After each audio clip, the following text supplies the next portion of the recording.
रूस के कच्चे तेल की खरीद पर भारत को मिल रहा डिस्काउंट बीते 2 महीने में 2 गुना हो गया। देखिए, एक तरफ कच्चे तेल की कीमतें भाग रही हैं, $100 तक घूम आई, वहां से फिर नीचे आके फिर 90 के आसपास हैं। और दूसरी तरफ खबर क्या छप रही है कि भारत को डिस्काउंट में कच्चा तेल मिल रहा है। भारत को रूस के कच्चे तेल पर अब प्रति बैरल $8 से $10 का डिस्काउंट मिल रहा है। यानी कि जो बाजार में $90 का चल रहा है वो 80 हमें मिल रहा है। जब वो 80 का था तो हमें 70 मिल रहा था। पहले रूस की तरफ से भारत को डिस्काउंट बंद किया गया था, लेकिन भारतीय आयातकों ने रूस से तेल खरीद घटाकर डिस्काउंट बढ़ाने के लिए दबाव बनाया था, जो काम आया। सितंबर के दौरान भारत में आयात हुए कच्चे तेल में रूस के कच्चे तेल की हिस्सेदारी बढ़कर 38% हो गई। 100 लीटर अगर हम खरीदते हैं तो 38 लीटर केवल रूस से आ रहा है। तो सर, पहला सवाल तो यही कि प्रतिबंध लगे हैं, कच्चा तेल इतना महंगा बिक रहा है, रूस और ये सारे लोग इकट्ठे होकर कहते हैं नहीं नहीं कीमतें ऊपर रखनी है, फिर ये डिस्काउंट पे तेल आ कहाँ से रहा है? यही दिलचस्प बात है जो बाजार में दिखाई दे रहा है। दरअसल दुनिया के 3 ऐसे बड़े तेल उत्पादक देश हैं शुभम, जो प्रतिबंधों के दायरे में है। एक है वेनेजुएला, दूसरा है रशिया और तीसरा है ईरान। इन 3 देशों के इस्तेमाल में आ रहा है एक बड़ा फ्लीट, जिसको बाजार में घोस्ट टैंकर्स कहा जाता है। यानी तेल ले जाने वाले वो जहाज जो रजिस्ट्रेशन में नहीं है या वो रजिस्ट्रेशन से निकाले जा चुके हैं और पुराने हो चुके हैं। 25-30 साल पुराने जहाज हैं जो आमतौर पर फिट नहीं पाए जाते चलाने के लिए। आपको याद होगा कि पिछले साल दिसंबर में G5 देशों ने और नाटो ने रूस के यूक्रेन पर हमले के बाद रूस पर एक सीमा लगा दी थी, जिसमें $60 पर बैरल के तेल की सीमा थी। और इससे ऊपर तेल ले जाने वाली कंपनियों का बीमा रोके जाने की, उनकी फंडिंग रोके जाने की और शिपिंग कंपनियों पर सख्ती की गई थी। यह माना जा रहा था कि इससे बाद रूस का कच्चा तेल बाजार में बिकना सीमित हो जाएगा, पर ऐसा नहीं हुआ। रूस के कच्चे तेल की बिक्री उसके बाद बाजार में बढ़ गई और रूस ने और एग्रेसिव होकर और आक्रामक होकर ओपेक की मदद से बाजार में कीमतें बढ़ाने की पूरी प्रक्रिया को में मदद की। तो ऐसा क्यों हुआ? इसके पीछे हैं ये घोस्ट टैंकर्स, जिनको घोस्ट टैंकर्स कहा जाता है। इन घोस्ट टैंकर्स के जरिए दुनिया के 3 प्रमुख प्रतिबंध वाले देश अपने तेल का ट्रेड कर रहे हैं, वेनेजुएला, ईरान और रशिया। इनके बीच में एक पूरा नेटवर्क है। इस नेटवर्क में एक डार्क फ्लीट है, इसको डार्क फ्लीट कहा जाता है। डार्क फ्लीट, इसमें बीमा की सुविधाएं नहीं मिलती, इसमें बाकी चीज़ें नहीं मिलती, लेकिन ये तेल ऐसे बंदरगाहों से लादा जाता है जो कि थर्ड कंट्री के बंदरगाह होते हैं, वहाँ से क्रूड खरीदा जाता है और उठाया जाता है और इसे हैवी डिस्काउंट पर बाजार में पहुंचाया जाता है। चूंकि भारत और चीन जैसे देश इसके ग्राहक हैं, इसलिए इस बाजार में ये तेल बराबर बिक रहा है और प्रतिबंध अपनी जगह हैं। दुनिया की ऑयल कंपनियां, दुनिया के ऑयल नेटवर्क इस बात से परेशान हैं कि ये घोस्ट शैडो, डार्क फ्लीट, आप जो भी कहें ये करीब 500 जहाज़ों का एक पूरा बेड़ा है जो पूरी दुनिया में तैर रहा है और तेल लेकर जा रहा है।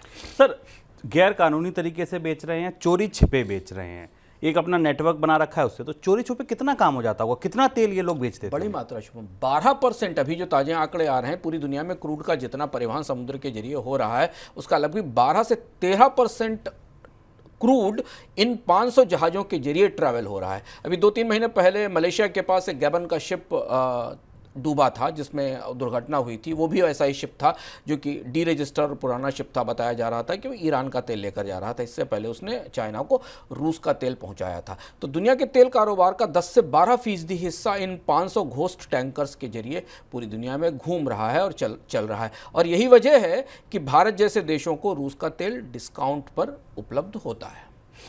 सर, अब अगला बड़ा सवाल, इसे रोका जा सकता है? अगर दूसरी तरफ भी कम ताकतवर देश तो खड़े नहीं हैं, खुद अरब पूरा खड़ा है, यूएई है, अगर यहाँ पर इन लोगों पर सख्ती करनी हो, नकेल कसनी हो, तो क्या इसको रोका जा सकता है? मुश्किल काम है, क्योंकि दुनिया में इलीगल ट्रेड घोस्ट टैंकर्स के जरिए, इसमें जो दुनिया की प्रमुख शिपिंग नेशंस हैं उन्हें उसमें इंटरवीन करना होगा।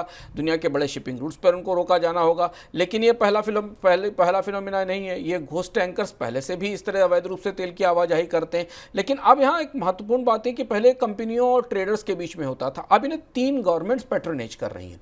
वेनेजुएला, ईरान और रूस की सरकारें इनको पैट्रोनेज कर रही हैं। अगर इन पर कोई क्रैकडाउन होता है, नाटो अपना इतना समय निकाल कर इन्हें ट्रैक करता है, इन्हें रोकता है, तभी शायद ये रुकेंगे। नहीं तो ये तेल का उत्पादन, यह जो तेल निकल रहा है उस तेल की बिक्री जारी रहेगी। लेकिन अब पिछले 5-6-7 दिन के अंदर लगातार दुनिया में इस बात की चिंता बढ़ी है, खासतौर से इजराइल और फिलिस्तीन की ताज़ा और हमास की ताज़ी जंग के बाद, जहां ईरान इस वार में सक्रिय हो रहा है। और ये माना जा रहा है कि ईरान, जिसे पिछले 6-7 महीनों में अमेरिका की तरफ से कुछ रियायतें दी गई थी और ईरान का कच्चा तेल बाजार में आना शुरू हुआ था, माना जा रहा है कि ईरान ने उस रियायत का फ़ायदा उठाकर बहुत सारा ऐसा तेल घोस्ट टैंकर्स के जरिए, फ्लीट्स के जरिए बाजार में भेजना शुरू किया है। तो इसलिए देखना होगा, ये दिलचस्प मोड़ है ये पूरा ट्रेड कैसे रुकेगा, या इसे रोकने की कोशिश की जाएगी, या इसे ऐसे ही चलने दिया जाएगा। सर आखिरी सवाल, रूस तेल दे रहा है, डिस्काउंट पे दे रहा है, ठीक है, कुछ तो पैसा लेना ही होगा, वो पैसा कैसे दिया जा रहा है? क्योंकि आपको याद होगा, हमने पहले मनी सेंट्रल में भी डिस्कस किया था, पेमेंट को लेकर बड़ी क्राइसिस थी। कह रहे थे कि भैया युआन में दीजिए, डॉलर में हम ले नहीं सकते, युआन में हम दे नहीं सकते, यहाँ तक बात थी। बहुत सारा पैसा जो रुपए में दिया गया था वो यहीं फंसा है, बात यहाँ तक आ गई थी कि सरकारी बॉन्ड खरीद लीजिए उससे। अब ये पेमेंट कैसे हो रहा है? अब भारत में एक और चीज को लेकर खलबली मची है। ऐसा माना जा रहा है कि भारत की सरकारी और निजी तेल कंपनियों ने रूस को तेल का पेमेंट युआन में करना शुरू कर दिया है। इसकी काफ़ी चर्चा है। हालांकि भारत सरकार ने अधिकृत रूप से रूस को तेल के भुगतान में युआन को में करने की इजाज़त नहीं दी है।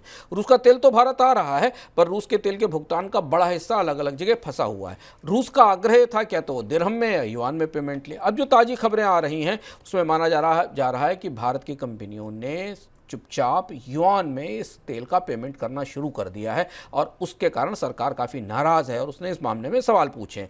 क्योंकि भारत रूस के सस्ते डिस्काउंटेड कच्चे तेल का सबसे बड़ा आयात है। $60 की प्राइस कैप से नीचे पर तेल मिल रहा है। कंपनियों को इसमें अच्छे मार्जिन्स दिखाई दे रहे हैं, क्योंकि ब्रेंट $90 है, और अगर आप रुपए की कमजोरी और रुपए के अवमूल्यन को इसमें जोड़ लें तो $100 से ऊपर निकल जाता है ब्रेंट का कच्चा तेल भारत में पहुंचते हुए। तो इसलिए कंपनियां किसी भी मौके का फ़ायदा नहीं उठाना चाहती। तो एक तो युआन में पेमेंट हो रहा है, दूसरा उन रास्तों से, उन अवैध टैंकर्स के जरिए ये तेल आ रहा है।